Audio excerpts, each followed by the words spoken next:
la escuela. En esta mañana hay alguno por ahí todavía rezagado despertando, pero vamos a ir empezando. Como veis, la conferencia la va a inaugurar esta mañana el profesor don Gustavo Bueno, bajo el título de NAES ante el futuro próximo, necesidad y oportunidad. Bueno, a Gustavo ya le conocéis todos, no obstante, procede que os dé unas pinceladas. Gustavo Bueno Sánchez, nacido en 1955, es profesor de Filosofía de la Universidad de Oviedo, es presidente de la Fundación Gustavo Bueno, ha sido uno de los fundadores de la Fundación de NAES y es su secretario del patronato, es escritor y participa con distintos artículos y en distintos medios de comunicación, en tertulias políticas, filosóficas, etc. Así que, sin más preámbulos, doy la palabra a Gustavo Bueno. Muchas gracias. Muchas gracias por incorporarme al programa de la Escuela de Verano. Lamento no haber podido estar aquí el día de ayer, pero coincidía con otro curso que se clausuró anoche en Mallorca. Coincidía con otro curso que se clausuró anoche en La Rioja y por eso no pude estar el día de ayer, porque inicialmente Santiago Abascal me había pedido dar la intervención inaugural de este curso. Pero bueno, el orden de factores no altera el producto, pues aquí estamos para despertar la mañana del segundo día. El título que se hace figurar es de NAES ante el futuro próximo, necesidad y oportunidad. Para hablar de NAES ante el futuro próximo hay que hablar algo de NAES desde su existencia, para poder definir cuál es el momento actual y cuáles los cambios que se han producido en el entorno español, en el entorno institucional, para poder redefinir un poco cuál puede ser el papel que puede y que debe jugar de NAES en el presente actual. De NAES, como todo el mundo sabe, fue un proyecto impulsado principalmente por Ricardo Barrudo en su momento, que tuvo su primera reunión, donde todavía no estaba definido el nombre de NAES, pero sí estaba definido el logotipo. Una reunión que se celebró, creo que fue en el mes de diciembre de 2005, en el Hotel Landa de Burgos. Aquella reunión del Hotel Landa de Burgos asistimos unas 20 personas, de las cuales pues creo que aquí estamos tres: Santiago Abascal, Ricardo Barrudo y yo mismo. Lo cual quiere decir que en estos años de NAES como institución se ha mantenido, pero ha ido incorporando otras personas y ha ido gozando, sufriendo, viviendo la propia renovación y la propia vida institucional que sucede en cualquier corporación. Formalmente, de NAES, inicialmente con el rótulo de Fundación para la Defensa de la Nación Española, se presentó en Madrid en el mes de enero-febrero de 2006. Hubo que cambiar el nombre porque hubo una objeción por parte del Ministerio correspondiente y particularmente por el monopolio que el Ministerio de Defensa se atribuye a la defensa de la nación española en la utilización del nombre que pretendíamos.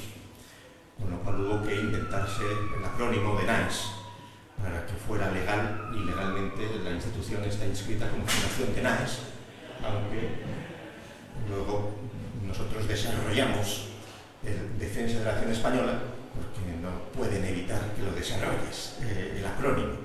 Pero sí que el primer comienzo de la institución fue una competencia que tiene su razón de ser, ¿no? Quienes son unos particulares para atribuirse la defensa de la nación española, cuando la defensa de la nación española constitucionalmente corresponde a las fuerzas de seguridad, al ejército, etcétera, etcétera. Pero bueno, bien, eso es la anécdota de los orígenes en un contexto en el cual, como todos saben, se estaba asistiendo a los primeros meses, años del zapaterismo, y en unos momentos en los cuales la situación de la preocupación por España era compartida por una nueva generación de instituciones y de proyectos, en unos meses en los cuales surgió UPyD, en los cuales surgió Ciudadanos, etcétera, etcétera. Es decir, que había una conciencia de que era necesario incorporar estructuras nuevas para poder enfrentar lo que se veía como una situación desastrosa y una deriva desastrosa política de la nación española. El DNAES comenzó a partir entonces de 2006 su andadura. Una de las primeras cosas que se pusieron en marcha fue esta escuela de verano, que se ha mantenido ininterrumpidamente, con mayor o menor presencia, pero con una continuidad importante que ha permitido mantener un núcleo de colaboradores y de actividad. DNAES, como también todo el mundo sabe, se dotó de una asociación de amigos de la nación española para facilitar la articulación de amigos de la nación que permitieran, por otra parte, asegurar la viabilidad económica de la Fundación sin tener que interferir con los requisitos estrictos que la ley de fundaciones exige con respecto a donaciones, etcétera, etcétera. Es decir, una operativa normal en este tipo de instituciones. Y después DNAES puso en marcha la institución de los premios españoles ejemplares, con cierto boato se ha ido realizando en Madrid, etc. Más adelante se puso en marcha también el concurso de oratoria para intentar difundir entre jóvenes universitarios los principios defensores de la nación, poder incluso tener un mecanismo para detectar líderes, para detectar colaboradores, etc. Se hicieron distintas publicaciones. En 2008 publicamos, firmado por Santiago Pascal y por mí mismo, un libro en defensa de España en la Ediciones Encuentro. Tuvo una difusión relativa, que está disponible en Internet. Y a lo largo de estos años, lo que sí se podría caracterizar de la vida de DNAES ha sido la dificultad notable para tener una presencia en los medios de comunicación, que no ha sido nada sencillo.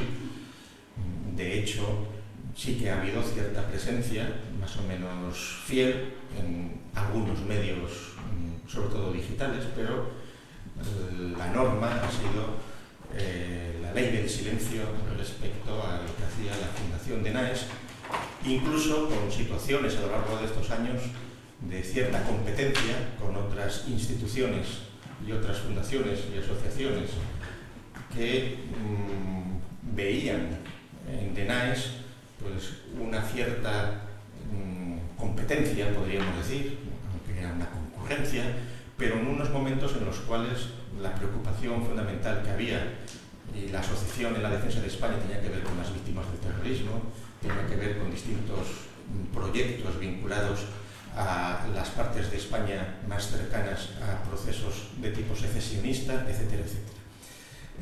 En estos 7 años se han ido decantando mucho las cosas. Algunas de aquellas instituciones que tenían vigor y fuerza entonces están prácticamente desaparecidas o han desaparecido simplemente por la propia naturaleza de las cosas. Y lo que hay que analizar es qué ha cambiado entre la España de 2005 y 2006 y la España de 2014 en cuanto al contexto. Yo creo que principalmente los cambios han sido pues, 3 o 4, los cambios así de escala. Desde el punto de vista político, los primeros años de Denais, en el gobierno estaba el PSOE y Zapatero. Desde el año 2011, finales de 2011, en el gobierno de la Nación está el Partido Popular de Mariano Rajoy. Es decir, ha habido ahí un cambio. Otro cambio cualitativo y cuantitativo ha sido la crisis económica. La crisis económica que ha determinado unos reajustes notables de todo tipo, de subvenciones, de actitud de la gente, de preocupaciones, la crisis de la cual estemos o no estemos saliendo, que la crisis es una realidad que no existía en 2005 ni en 2006, pero que en estos años ha influido y está influyendo mucho más de lo que algunos pueden pensar. Y el otro factor importante interno a la propia realidad política española ha sido el acallamiento de los asesinatos terroristas, el final provisional, la tregua, como lo quieran llamar. De hecho ha cambiado la situación, lo cual no es ni bueno ni malo. Es decir, seguramente si ha cambiado es porque como es bien sabido, los ideólogos que movían esas estrategias pues han logrado en buena medida sus objetivos y se han dado cuenta de que quizá por la vía de el juego democrático utilizado a su servicio y abusando de la ley, de las instituciones, de la tolerancia, del dejar hacer, pueden ir consiguiendo y avanzando más que antes con el tiro en la nuca.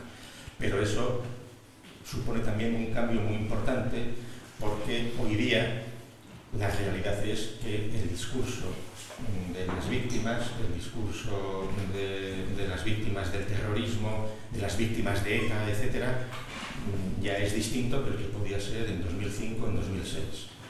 Máxime cuando la irrupción de Zapatero al gobierno se produjo paralelamente al 11M, que produjo otro atentado terrorista, pero que tuvo la maldad de ser aprovechado ideológicamente para englobar lo que era una trayectoria de atentados terroristas promovidos fundamentalmente por el secesionismo vasco, confundirlos o unirlos, indistinguirlos en un terrorismo en general, cuando el terrorismo practicado por la ETA es notablemente distinto de la actuación terrorista del 11M, al margen de las opiniones que podamos tener sobre quiénes fueron los ejecutores, los actores, etcétera, etcétera, etcétera. Es decir, una de las burdas maniobras que ha provocado una confusión general de muchos políticos, o de casi todos los políticos, ha sido englobar el terrorismo de ETA con el terrorismo en general, con el terrorismo islamista, con el terrorismo que sea. Y además argumentando que el terrorismo iba, por ejemplo, contra los derechos humanos, o que iba contra la humanidad, o cosas así. No. Las víctimas de ETA eran españoles. Se estaba atacando, eran víctimas españoles, además muy significados y muy determinados. Claro, las tensiones, las confusiones hábilmente aprovechadas de manera maliciosa, enfrentamientos entre asociaciones de víctimas de uno y otro tipo de terrorismo, etc., eso ha provocado unas confusiones notables, pero que de cualquier modo, y que todavía siguen operando, que se entiende psicológicamente perfectamente que suceden estas cosas, pero lo que no puede suceder tampoco es que una defensa de la nación española en general se reduzca a una cuestión vinculada con las víctimas del terrorismo, máxime cuando las víctimas del terrorismo en realidad es hasta un concepto mal formado. Víctimas del terrorismo somos todos los españoles. En primer lugar son los que fallecieron en las víctimas del terrorismo, los que dieron su vida. Claro. Luego, efectivamente, los familiares, etcétera, etcétera, pues hay una carga sentimental, de cercanía, etcétera, pero también lo que se ha logrado en estos años hacer es prácticamente identificar a las víctimas del terrorismo con los familiares y con las asociaciones especializadas en las víctimas del terrorismo, como si la cosa no fuera con el resto de los españoles. E incluso eso ha sido maliciosamente aprovechado al punto de que, si se hiciera una encuesta, mucha gente pues ya no quiere oír hablar del terrorismo, e incluso las asociaciones de víctimas del terrorismo es una especie de personas incómodas que están ahí moviendo el asunto. Evidentemente, a la altura de 2014, sin despreciar, desmerecer ni dejar de tener en cuenta el reconocimiento que debemos a todas las víctimas de los intentos secesionistas, etcétera, el planteamiento hay que reconducirlo de otra manera. No puede centrarse absolutamente en estas líneas. Otra de las novedades que han surgido en estos años ha sido un reajuste de los medios de comunicación importantes, que cuando DNAES empezó, YouTube acababa de nacer, pero luego vino Facebook, Twitter, etcétera, las redes sociales, es decir, que en ese sentido el contexto mediático propagandístico ha cambiado también notablemente. Y en el presente, ahora, en este mismo año 2014, en buena medida en el contexto de las pasadas elecciones europeas, lo que se está asistiendo en España es a una profunda transformación institucional y generacional. El cambio de jefe del Estado, la sucesión de Felipe VI, el surgimiento de nuevas organizaciones políticas, el recambio en todos los partidos necesario de tipo generacional. Claro, seguimos viviendo del mito de la transición, pero claro, los que hicieron la transición, que tenían entonces pues 30 años, pues, tienen ahora más de 70 y se aferran al poder, la casta, y eso, evidentemente, por la propia naturaleza de las cosas y porque van pasando los años, pues, se está asistiendo a un recambio muy notable. En el seno de quienes estamos en el patronato de DNAES, a nadie se le escapa que la novedad principal ha sido el surgimiento de un nuevo partido como es Vox. Vox es un partido que...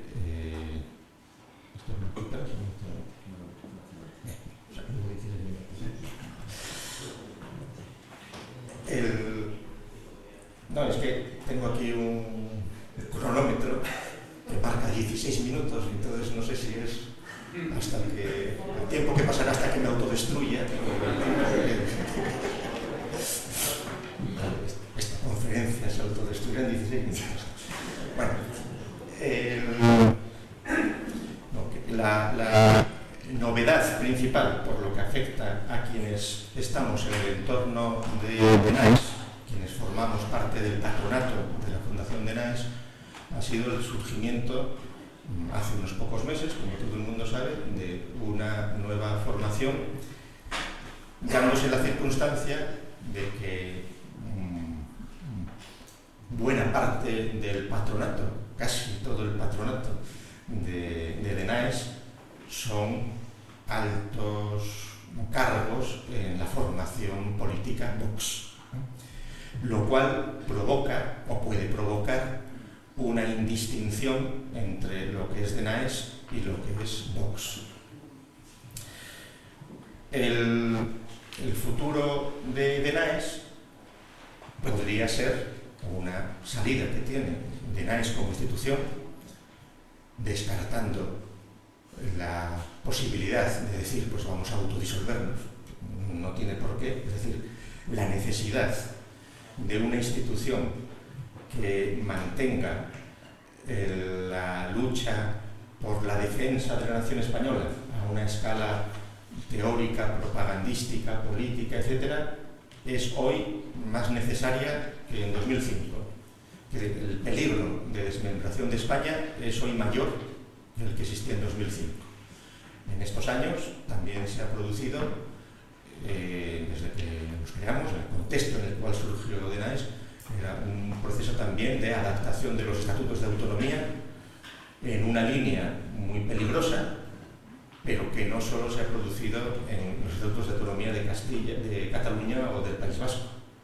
El plan Ibarretxe, que en su momento pues, fue rechazado por las instituciones de los representantes del Estado, sin embargo, marcó una línea a la cual, de otra manera, se han ido acercando en Cataluña, en Andalucía o todos los comunidades autónomas que lo han querido, llegando a una situación, como todo el mundo sabe, de una gran contradicción político-ideológica que está ahí, y que aunque son cada vez más las voces que dicen que hay que hacer entrar en vereda el Estado de las autonomías, no es tan sencillo, porque todo el mundo sabe que el amigo Mas, aunque ahora parezca que pretenda salvar la ropa, pues está la amenaza de un referéndum. Es decir, que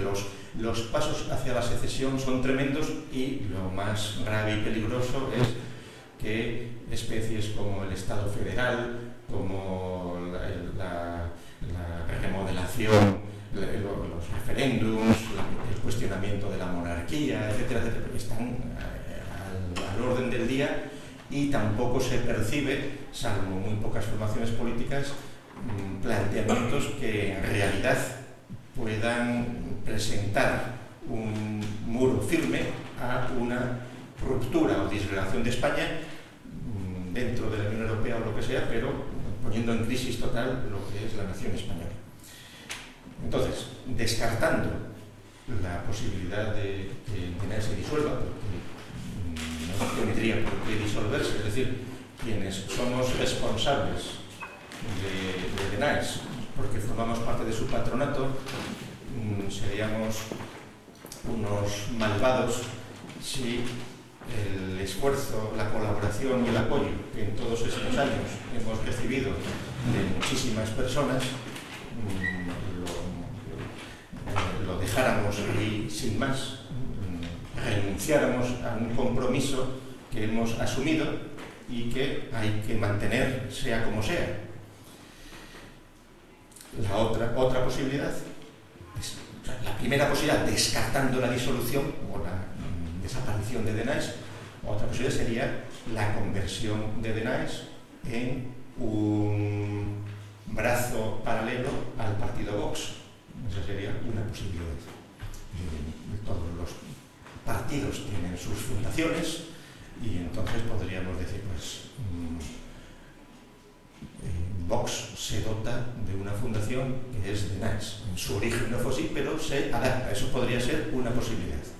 Claro, esa posibilidad seguramente, mi opinión es que no hay que descartarla, porque sería traicionar los afanes de independencia de DNAES. Hombre, es verdad que cuando DNAES se puso en marcha, Santiago Abascal, que ha sido la persona que siempre ha representado a DNAES, es decir, que ha vinculado su biografía personal y política a DNAES con todo el sacrificio que le ha supuesto. Si Santiago Abascal no hubiera sido la cabeza visible de DNAES, pues probablemente no hubiera dejado de ser diputado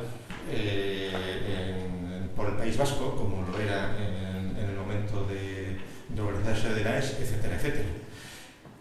La propia dinámica de marginación por parte de Santiago Abascal en el seno del Partido Popular, en el cual él militaba, es la que años después determinó en buena medida la necesidad de crear el Partido Vox.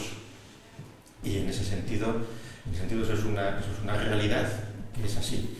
Pero el DENAES como fundación, y entonces aquí vengo ahora yo a plantear qué es lo que yo creo que habría que hacer y lo que debería ser DENAES. DENAES como fundación, acomodada al tiempo presente, a un tiempo de austeridad, de crisis, a una realidad de poca presencia de DENAES porque hay voluntad de ocultarla, etcétera, etcétera, pues seguramente obliga a repensar DENAES como una institución política, pero apartidista del todo. Yo no he pertenecido nunca a ningún partido, y a estas alturas de mi vida, en la cual ya estoy dando la vuelta 60 alrededor del sol, pues no tengo previsto militar en ningún sitio. Y sin embargo, sí que me parece que DENAES debiera convertirse en un órgano de crítica sistemática y permanente a las políticas de todos los partidos políticos, incluido Vox, por supuesto, y a las ideologías y a las posiciones mantenidas por muchos periodistas, por muchos ideólogos, por muchos comentaristas. Es decir, el grado de envenenamiento ideológico que sufrimos en España es total, y el grado de estupidez